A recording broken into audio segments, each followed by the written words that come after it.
Hoy vamos a hablar de tuberculosis. ¿Cuáles son las cifras de la tuberculosis en la actualidad? Bueno, a nivel país, todos los años se detectan 10.000 casos de tuberculosis a nivel país, desde hace varios años con ciertas fluctuaciones. Últimamente, desde el 2015 a la fecha, ha habido un incremento de casos y sobre todo de casos en niños y adolescentes, de un 8% en los niños y un 5% en adolescentes. Esto está demostrando que hay casos en la comunidad que transmiten la enfermedad, pues el niño y el adolescente se contagia de su entorno, de sus padres o de su grupo más íntimo. Con respecto a las cifras totales de estos 10.000 casos, 4.500 viven en la provincia de Buenos Aires, ya que la provincia de Buenos Aires tiene casi la mitad del país. Pero las tasas, es decir, la proporción casos-población, es más alta en las provincias del norte, como Salta y Jujuy, que tienen tasas muy altas, y también Misiones y Corrientes, y Chaco. Con respecto a por qué este aumento de la tuberculosis está directamente relacionada con las condiciones socioeconómicas de la población.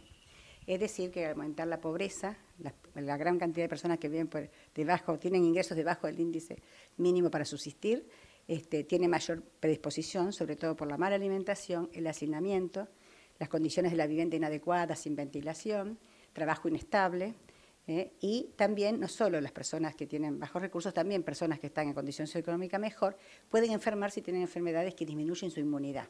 La principal es el SIDA, es una asociación muy problemática porque tanto la tuberculosis empeora el SIDA como el SIDA agrava la tuberculosis, y luego las enfermedades que debilitan la inmunidad como la diabetes, muy importante, la diabetes, la silicosis, los tratamientos que bajan las defensas como corticoides, tratamientos para cáncer, tratamientos biológicos para artritis reumatoidea, y también las personas trasplantadas que reciben tratamiento específico para no rechazar el injerto, los pacientes con enfermedades crónicas renales en diálisis, y todo paciente que esté en contacto con otro caso. Por ejemplo, en una escuela tenemos un niño con tuberculosis, su grupo hay que estudiarlo, su familia, sus amigos y compañeros, porque aquellos que están en contacto tienen un mayor riesgo, es un grupo de riesgo para enfermar de tuberculosis. Con estos datos que nos está dando, estamos prácticamente derrumbando un mito acerca de que la tuberculosis había sido definitivamente erradicada. Nunca fue erradicada la tuberculosis. Este instituto, fíjense que se fundó en 1893, cuando todavía no había medicamentos para la tuberculosis. Recién en 1944 se descubrió la streptomicina, primer antibiótico. Luego sucesivamente distintos antibióticos, y desde el año 80, 1980, tenemos un esquema terapéutico a nivel mundial, que se aplica también, por supuesto, en el país, que cura el 99,9% de los pacientes. Sin embargo, muchos pacientes abandonan. Tenemos que hacer toda una búsqueda del paciente para que no abandone su tratamiento y persista positivo, pero el mayor problema que tenemos ahora es el diagnóstico tardío, tanto a nivel municipal, estatal, como a nivel privado. Por esto que tú dices, no se piensa en tuberculosis, se trata a los pacientes con síntomas respiratorios como gripe, bronquitis, sinusitis, no se sigue la evolución en el tiempo, y nosotros recalcamos tos y expectoración de más de 15 días, debe hacerse un estudio para tuberculosis, porque en ese grupo que se llaman sintomáticos respiratorios vamos a encontrar los casos. Así que un paciente que tenga tos y catarro de más de 15 días, solamente eso, o acompañado de otros síntomas que van junto, que se presentan en esta enfermedad, como el cansancio, el adelgazamiento, la sudoración nocturna, fiebre, que es intermitente, a veces tiene fiebre, a veces no, a veces es vespertina, y pérdida de peso. O sea que es una persona contacto con tuberculosis que pierde peso y tiene tos, esa persona tiene que ser estudiada aún antes que tenga los síntomas. Y a los médicos también les digo, muchos médicos que trabajan en obras sociales o en clínicas, que piensan que la tuberculosis solo es de los pacientes que viven en la villa o que están muy mal económicamente, no. Cualquier persona puede enfermar, y hay que buscarla. En embarazadas también, hemos tenido casos de embarazadas, las cuales durante el embarazo no se le practicó una radiografía y tienen el bebé, y a veces han compartido sala de maternidad en las clínicas con tuberculosis abierta. La mamá embarazada, si tuvo contacto, si tiene síntomas, puede sacarse una radiografía con protección y debe hacerse el diagnóstico y el tratamiento durante el embarazo. Así que toda persona que tenga estos síntomas debe consultar. Y una vez que se diagnostica, el tratamiento es gratuito para todos los pacientes. Es de 6 meses de duración, hay que hacerlo regularmente, sin interrupciones, y cura el 99% de los casos. Así que esto de que la tuberculosis está erradicada nunca desapareció, ni en el país ni en el mundo. ¿Cómo impacta el diagnóstico de tuberculosis en una familia o mismo en la sociedad? Bueno, es un fuerte impacto generalmente.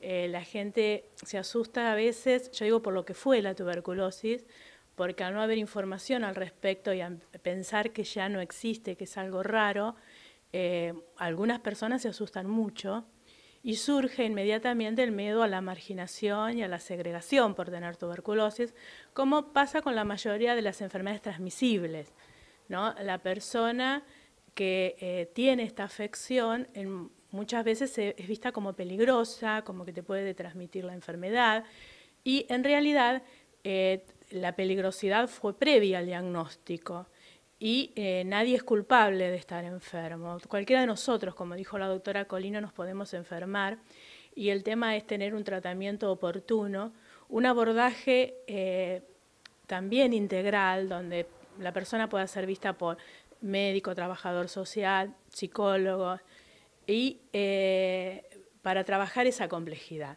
¿no? Esos miedos, esos temores, esa muerte social tan temida, porque durante mucho tiempo se trabajó con el aislamiento de la persona con tuberculosis.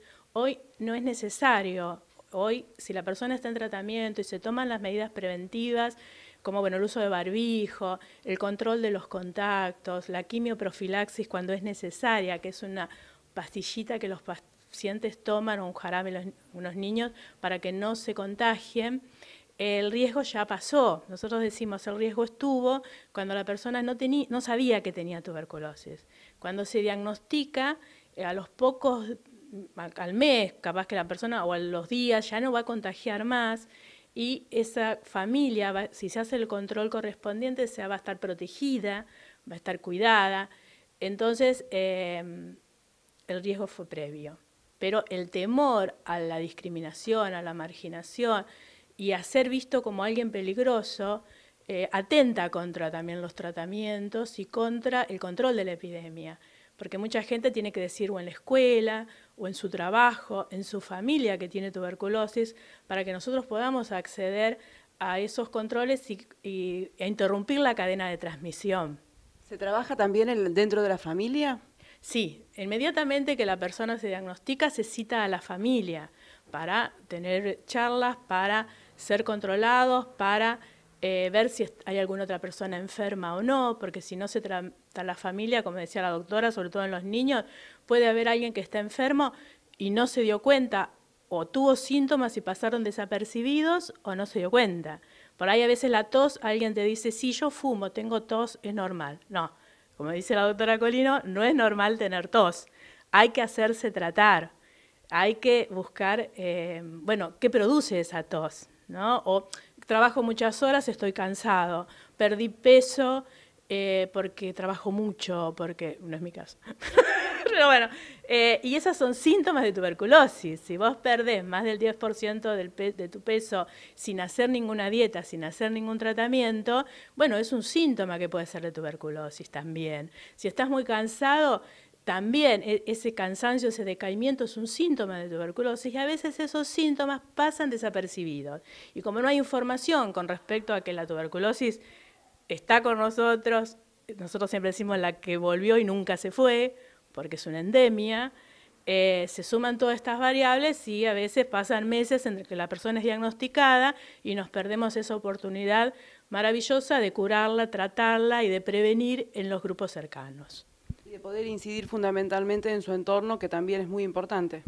Tal cual, porque el entorno es donde nosotros trabajamos primordialmente, y a veces son entornos más sencillos, porque es la familia, si es un niño, pero a veces es la escuela, en donde hay que tratar y controlar a 30, 40, 50 personas, o es un trabajo donde la persona comparte su lugar laboral durante varias horas y hay que controlar a esos grupos, y hay que trabajar mucho para prevenir la exclusión social, ¿no? Decir, como es peligroso, como tiene tuberculosis, no vuelve o no tiene más trabajo, que otro tema es el trabajo ilegal, el trabajo sin beneficios sociales, es un gran problema. Porque hay gente que dice, mira, si yo digo en mi trabajo, me quedo sin trabajo. Y esto pasa en las quintas, donde hay gente que está trabajando sin beneficios sociales en forma ilegal. Muchos extranjeros, ¿no? Las personas extranjeras que tienen una tuberculosis es un problema. Y si tienen trabajo ilegal, que muchas de ellas tienen trabajos ilegales, a veces prefieren no perder el trabajo y perder su salud. O me dicen, mira, si yo no trabajo, no como, entonces es muy difícil a veces trabajar con estas personas sembrando conciencia, porque es lógico, nos pasa a todos, ¿no? El trabajo es lo que nos permite satisfacer otras necesidades. Si bien hay un subsidio que nosotros lo tramitamos y que es una ayuda, habitualmente llega muy tarde, muchas veces cuando la gente ya tiene el alta, es un subsidio pensado para ayudar a las personas con tuberculosis y satisfacer algunas necesidades. Pero bueno, ahora es muy poca plata, se paga muy tarde. Y tratamos nosotros siempre de decir, bueno, damos nuestros teléfonos, que de tu trabajo se comuniquen con nosotros, o nosotros vamos a los trabajos, y tratamos de sembrar conciencia también sobre derechos humanos, que las personas tienen derecho al trabajo en blanco, al trabajo protegido, en las escuelas también, el niño tiene derecho a volver a su escuela, es su lugar. Muchas veces, bueno, ahora se consigue que se llevan los deberes a la casa hasta que el niño tiene el alta. Podemos hacer talleres con los compañeros para desmistificar lo de la tuberculosis.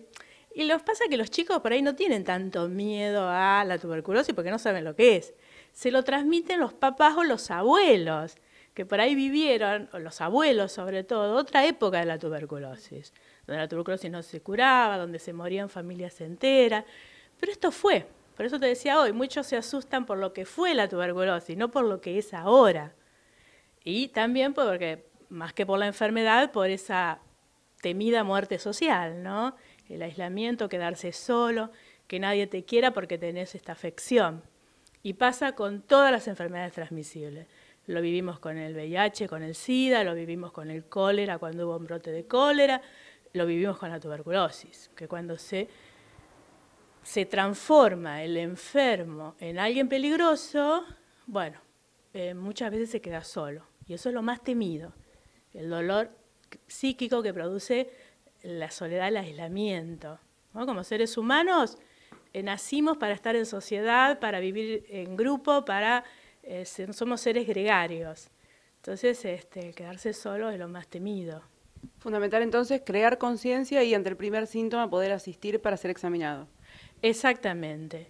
Se está formando a los centros de salud municipales para que la salud también se pueda atender en su barrio, de la tuberculosis, además de otros temas de salud, para que reciban un tratamiento cercano a su casa, porque por ahí hay que ir a un lugar muy lejos y no hay dinero para los transportes, ¿no?